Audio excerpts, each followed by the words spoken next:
नमस्कार। आप देख रहे हैं न्यूज़ 24 का डिजिटल प्लेटफॉर्म यूपी उत्तराखंड।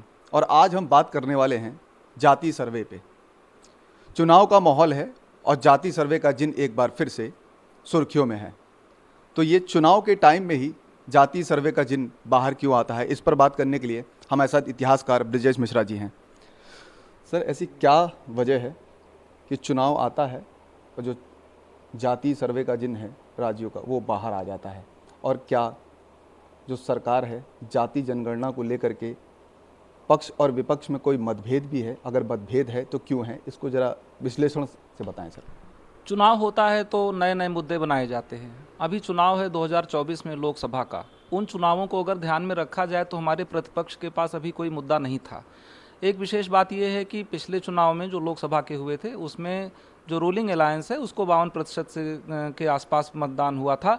तो अब उस चीज़ को तोड़ने के लिए प्रतिपक्ष का जो संगठन है वो प्रयत्न कर रहा है, इसलिए वो कास्ट सेंसस की बात कर रहा है और उन्होंने कास्ट के बेसिस पर सर्वे कराया और उसके डाटा को रिलीज़ किया, जिसको कि सुप्रीम कोर्ट में भी जाकर के सरकार ने अपील किया कि इसको रिलीज़ न किया जाए, पर सुप्रीम कोर्ट ने कहा कि ये राज्य सरकार का अपना एकाधिकार है, इसमें हम हस्तक्षेप नहीं कर सकते हैं। अब रह गई प्रश्न कि इससे फ़ायदा किसको होगा।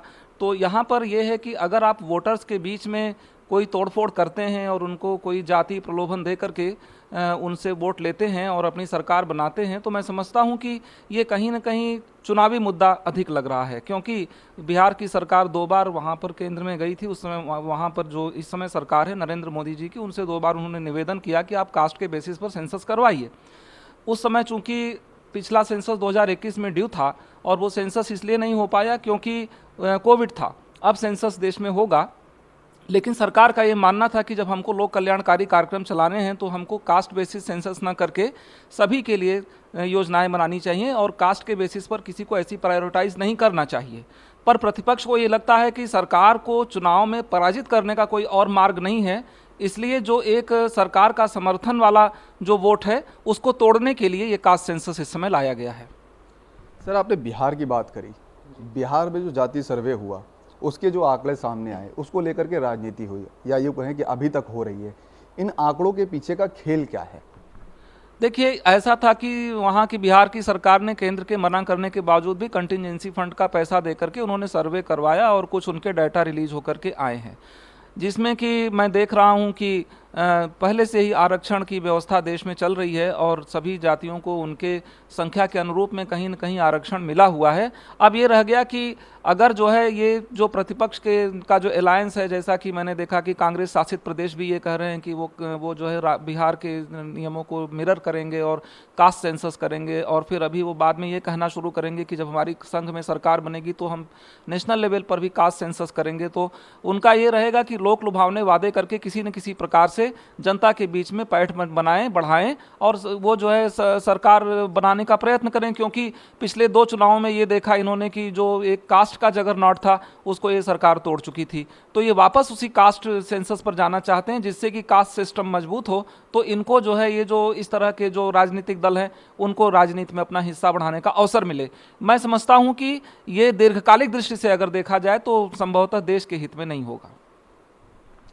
सर, एक तरफ 5 राज्यों में चुनाव का ऐलान होता है, उसके तुरंत बाद जो राहुल गांधी हैं कांग्रेस नेता, वो तुरंत कांग्रेस शासित राज्यों में जाति सर्वे की बात कहते हैं। ये जो बात कही उन्होंने, और उसके तुरंत बाद राजस्थान की अशोक गहलोत सरकार ने नोटिफिकेशन जारी कर दिया। कांग्रेस ने अपना पासा फेंक दिया है चुनाव के टाइम में। कितना फ़ायदा होगा? देखिए, जहाँ तक कांग्रेस का प्रश्न है, राहुल गांधी में छटपटाहट रही है देश की गद्दी पाने के लिए, और वो छटपटाहट दिखाई भी पड़ती है। और मैं समझता हूँ देश की बहुत बड़ी जनसंख्या इस बात को समझ भी चुकी है। और ये भी मेरा मानना है कि जहाँ जहाँ पर राहुल गांधी से के कांग्रेस की समर्थित सरकारें हैं, वो सब राहुल गांधी और सोनिया जी को प्रसन्न करने के लिए तुरंत ही ऐसी कार्रवाई करेंगे, नोटिफिकेशन भी करेंगे, और जो कोशिश कर सकेंगे वो चुनाव आचार संहिता के लागू होने के ठीक पहले तक सब कुछ करेंगे, जिससे कि उनका वोट शेयर बढ़े। मैं समझता हूँ कि अगर वो जो है कास्ट सेंसस की जिद पर रहते हैं और कास्ट सेंसस करवाते हैं, पहला तो यही है कि पहले ये इसको चुनावी मुद्दे के रूप में इसको भुना पावें। उसके बाद अगर इनकी कहीं पर सरकार बनती है तो मैं समझता हूं कि तुरंत तो नहीं, पर जब जब चुनाव होंगे प्रदेश स्तर पर और संघ के स्तर पर, तब तब कास्ट सेंसस का मुद्दा उठेगा और देश को जो है एक तरह से बांटने का प्रयास होगा। ये जातियों के आधार पर, जिससे कि हमारे देश में तमाम राजनीतिक दल जिनको सत्ता का सुख नहीं मिल रहा है वो उनको प्राप्त हो सके।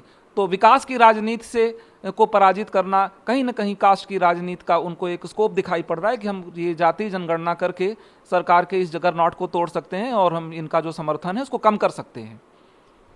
सर, विपक्ष ही नहीं, एनडीए जो बीजेपी के घटक दल हैं, जैसे निषाद पार्टी, डॉक्टर संजय निषाद, अपना दल की अनुप्रिया पटेल, इन्होंने भी जाति जन सर्वे को लेकर के बात कही है कि होना चाहिए। बिल्कुल, देखिए, जब आप ऐसा कोई जाति जनगणना का लाभ क्षमा करिएगा, जाति जनगणना का लाभ सिर्फ प्रतिपक्ष को ही है, ऐसा नहीं हो सकता है। जब जाति जनगणना का प्रश्न उठेगा और सत्ता पक्ष को भी ये लगेगा कि इसमें हमारा नुकसान हो रहा है, तो वो भी जाति जनगणना के पक्ष में बिल्कुल खड़े होंगे और जातियों को जो मिलना चाहिए वो भी देने के लिए तैयार हो जाएंगे। जैसे हमारे देश में आरक्षण हुआ, सभी राजनीतिक दल आज आरक्षण के पक्ष में खड़े हैं, कोई भी आरक्षण के विरुद्ध नहीं बोलना चाहता। ठीक इसी प्रकार से जाति जनगणना के आधार पर जिसकी जितनी संख्या भारी उतनी उसकी हिस्सेदारी, ये सभी लोग करने के लिए तैयार हो जाएंगे। और मैं समझता हूं कि इसमें किसी राजनीतिक दल को कोई बहुत विशेष लाभ नहीं निकल पाएगा अगर सभी राजनीतिक दल तैयार हो गए, क्योंकि ये सत्ता की चाबी इतनी आसानी से कोई दूसरे के हाथ में जाने नहीं देगा। इसलिए जाति जनगणना के आधार पर संख्या भारी और हिस्सेदारी जैसी चीजें सत्ता पक्ष भी करेगा, क्योंकि वो भी राजनीतिक दल हैं, उनका भी वही डीएनए है। और जितने भी राजनीतिक दल हैं वो सभी अपने अपने लाभ की दृष्टि से इसको देखेंगे। और एक ऐसा समय भी आ सकता है जब सभी राजनीतिक दल इस तरह के पक्ष में होंगे तो फिर किसी राजनीतिक दल को इसका लाभ मिलने की उम्मीद मुझको नहीं दिखाई पड़ती है। अब लाभ की बात करिए सर, जो दर्शक देखेंगे उनको ये समझाएं कि चाहे सत्ता हो या विपक्ष हो, ये जो जाति सर्वे या सरकार अगर भारत सरकार का जाति जनगणना कराती है, जाति जनगणना, तो इसमें किसका फ़ायदा होगा और क्या इससे और तुष्टीकरण बढ़ेगा, लोग और बटेंगे और हिस्सों में बढ़ जाएंगे, क्या ऐसा कुछ होने वाला है? देखिए, अगर जाति जनगणना पर आधार करेगा तो भविष्य में फिर जो अन्य कम्युनिटीज़ हैं हमारे देश के अंदर जो प्रभावशाली हैं उन वो सांप्रदायिक आधार पर भी फिर अपना आरक्षण मांगेंगी। और फिर सांप्रदायिक आरक्षण पर देने के लिए भी अगर सभी राजनीतिक दल तैयार हो जाते हैं तो देश की जो एक समतावादी छवि है, देश के अंदर जो एक जो समतामय वातावरण है उस पर प्रभाव पड़ सकता है और ये एक ऐसे मोड़ पर जा सकता है जो खतरनाक हो सकता है। तो ये हमारे सत्ताधारी राजनीतिक दलों को समझना है कि वो जिस मार्ग पर बढ़ रहे हैं, ये सभी राजनीतिक दलों के लिए वो जिस मार्ग पर बढ़ रहे हैं वो देश के लिए दीर्घकालिक दृष्टि से उचित है या नहीं है, ये उनको समझना पड़ेगा।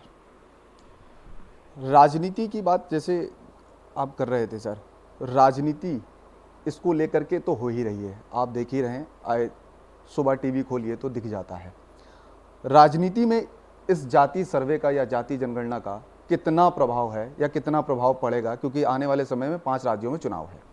देखिए, इसका प्रभाव जरूर पड़ेगा। मैं समझता हूं कि अभी जो जाति जनगणना का राग अलापा है नीतीश कुमार जी ने, ये बहुत पहले से हम लोगों को पता था राजनीतिक विश्लेषक होने के नाते कि ये कहीं न कहीं 2024 के चुनाव के पहले प्रदेश स्तर पर और संघ स्तर पर ऐसी बातें उठाई जाएंगी जो किसी एक समाज को विखंडन की तरफ ले जाती हों और राजनीतिक दलों को लाभ देती हों। राजनीतिक दल, अंबेडकर ने संसद में अपने बहस में कहा था कि एक दिन ऐसा समय आएगा जब राजनीतिक दलों के हित देश के हित के ऊपर हो जाएंगे, तो फिर देश को एक खतरा पैदा हो सकता है। ये बात हम लोगों को समझनी है कि राजनीतिक दल जो हैं वो एक संयम रखें और केवल सत्ता की राजनीति न करें। और जो दूसरी बात है वो ये है कि अगर हम जाति जनगणना की, चूंकि 5 राज्यों में चुनाव है, तो मैं समझता हूं कि सत्ता पक्ष भी जाति जनगणना के विरुद्ध कुछ नहीं बोलेगा अब, क्योंकि उनको भी अपनी रणनीति बनानी है और सत्ता को अगर वो खोते हैं या वो सत्ता का प्रयास करते हैं तो मेरी समझ में सभी राजनीतिक दल एक ही स्वभाव के हैं। सत्ता किसके पास जाती है ये जो है बहुत सारे अन्य फैक्टर्स पर भी डिपेंड करता है, परंतु जाति जनगणना का जो इन्होंने राग छेड़ा है वो अगर सभी राजनीतिक दल अपना लेते हैं तो फिर किसी राजनीतिक दल को इसका फायदा नहीं होगा और इसका नुकसान देश को होगा। सर, आखिरी सवाल, जाति सर्वे या जाति जनगणना, इससे पहले क्या आर्थिक सर्वे होना चाहिए? क्योंकि जाति के आधार पर जातियों में बांट दिया जाता है कि आपको इतना आरक्षण, आपको इतना आरक्षण। ऐसा नहीं है, स्वर्ण में भी तमाम ऐसा तबका है जो रोज कमाता है और रोज खाता है। क्या आर्थिक सर्वे की भी जरूरत है जाति सर्वे से ज़्यादा?